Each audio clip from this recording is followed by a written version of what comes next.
Yogi Adityanath UP राजनीति के सबसे चर्चित नेता है। ये उत्तर प्रदेश के मुख्यमंत्री है। आदित्यनाथ 19 मार्च 2017 को उत्तर प्रदेश के विधानसभा चुनावों में भारतीय जनता पार्टी की बड़ी जीत के बाद यहाँ के 21वें मुख्यमंत्री बने। योगी साल 1998 से लगातार भारतीय जनता पार्टी के टिकट पर गोरखपुर लोकसभा का प्रतिनिधित्व कर रहे थे। यूपी के मुख्यमंत्री योगी आदित्यनाथ गोरखपुर मंदिर के पूर्व महंत अवैधनाथ के उत्तराधिकारी है और हिंदू युवाओं के सामाजिक, सांस्कृतिक और राष्ट्रवादी समूह हिंदू युवा वाहिनी के संस्थापक भी है। योगी आदित्यनाथ एक ऐसे नेता हैं जिन्होंने केवल यूपी ही नहीं बल्कि पूरे भारतवर्ष में अपनी ललकार दिखाई है। वे एक ऐसे मुख्यमंत्री के रूप में उभरे हैं जिन्होंने कई बड़े फैसले निडरता के साथ लिए हैं।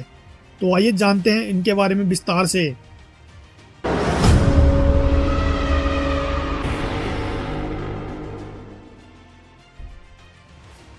योगी आदित्यनाथ का जन्म 5 जून 1972 को उत्तराखंड के पौड़ी गढ़वाल के पचूर गांव में एक राजपूत परिवार में हुआ था।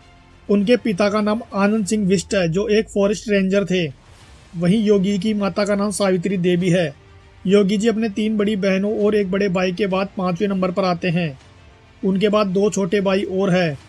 योगी आदित्यनाथ की शुरुआती स्कूल की पढ़ाई टिहरी के गजा स्कूल से हुई।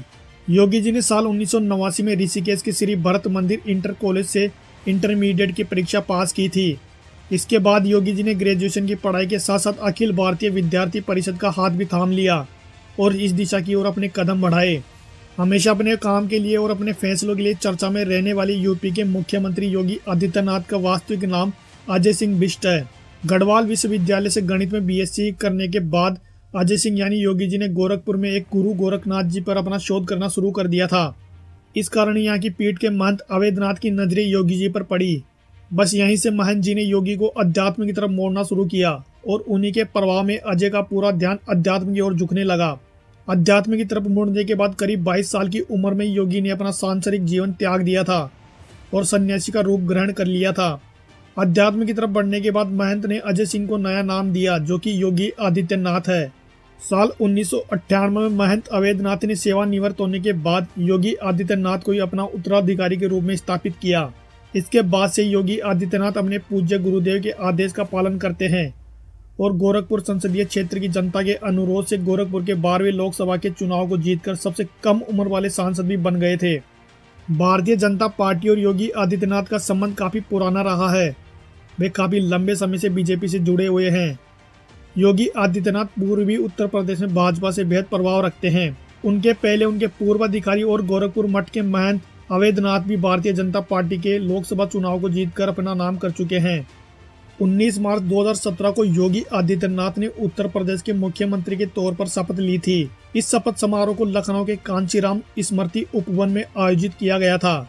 योगी आदित्यनाथ के साथ 2 उप मुख्यमंत्री भी बनाए गए। ये यूपी की राजनीति में पहली बार हुआ जब 2 उप मुख्यमंत्री बने और इस समारोह में प्रधानमंत्री नरेंद्र मोदी, बीजेपी अध्यक्ष शाह और पार्टी के कई नेता भी सम्मिलित हुए थे। योगी आदित्यनाथ ने बीजेपी के चुनाव की घोषणा पत्र में अवैधानिक कसाई खानों को बंद कराने के मामलों में सबसे पहला दावा पेश किया था और जैसे योगी आदित्यनाथ मुख्यमंत्री बने उन्होंने कई पुलिस कर्मचारियों को यूपी में अवैध कसाई खानों को बंद करने के आदेश दिए। उन्होंने एक और फैसला लिया था जिसमें था कि किसी भी सरकारी कार्यालय में किसी भी कर्मचारी को पान और तंबाकू खाने की बिल्कुल भी इजाज़त नहीं दी जाएगी। सरकारी कार्यालयों के साथ साथ हर स्कूल, कॉलेज और अस्पतालों में ये नियम लागू किया गया। वीआईपी कल्चर को हटाने के लिए योगी आदित्यनाथ का बड़ा फैसला ये था कि अपनी निजी गाड़ी में कोई भी लाल बत्ती का उपयोग न करे। योगी आदित्यनाथ ने यूपी में लड़कियों को छेड़ने वाले मंचलों के विरोध में यूपी पुलिस को एक एंटी रोमियो स्क्वाड नाम की टीम का गठन करने के आदेश दिए। ये टीम लखनऊ के साथ 11 जिलों में सभी स्कूलों और कॉलेजों के बाहर नियुक्त की गई। योगी आदित्यनाथ ने गैर सरकारी सलाहकारों को नौकरी से हटाने का फैसला लिया। इनमें अतिरिक्त अध्यक्ष, उपाध्यक्ष, निगम सदस्य, अनावश्यक समितियां आदि शामिल है।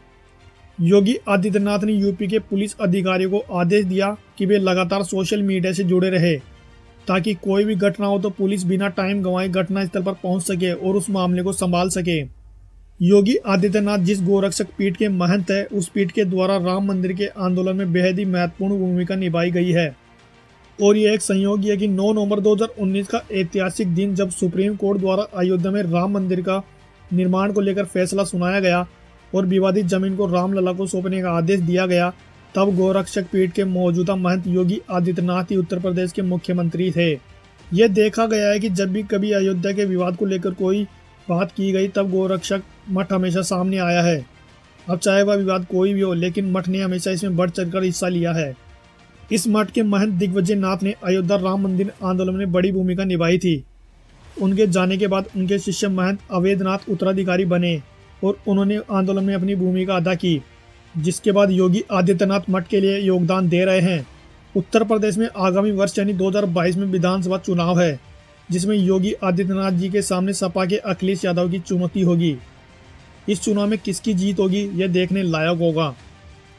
तो उम्मीद है दोस्तों ये वीडियो आपको पसंद आया होगा। अगर पसंद आया तो इस वीडियो को लाइक कर दे और हमारे चैनल को सब्सक्राइब कर दे।